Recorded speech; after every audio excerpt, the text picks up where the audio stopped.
来看金华城案件，前台北市长郭文铁牵涉到金华城案件，互人受压禁见。依照媒体上新的民意调查，对着郭文铁伫金华城用这个案件内底，可能牵涉到贪污的争议，有45%的民众唔相信郭文铁伫这个金华城案件内底是清白无贪污的。另外，总统大选票投予郭文铁的支持者有17%唔相信郭文铁清白。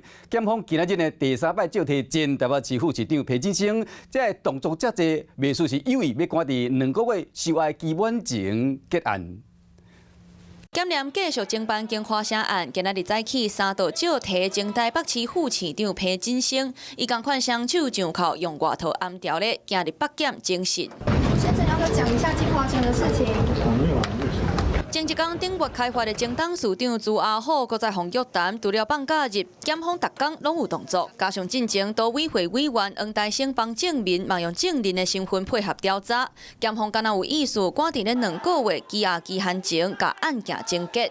有没有松了一口气？不过对郭文铁这波侦办嘛影响支持度。根据 TVBS 昨公布的上新民调，郭文铁金华城用这类的争议，有45%的民众唔相信郭文铁是清白无污洗，32%无意见，24%相信郭文铁清白。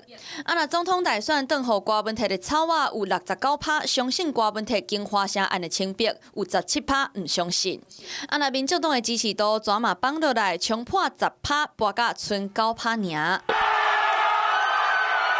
比较起来，郭文铁头一届无报请回，支持者伫咧北检外口稍等，最后案情细向外界预估，检方要拼2个月侦查期，是毋是会影响到民众党的支持度甲党主席的形象，都要继续观察。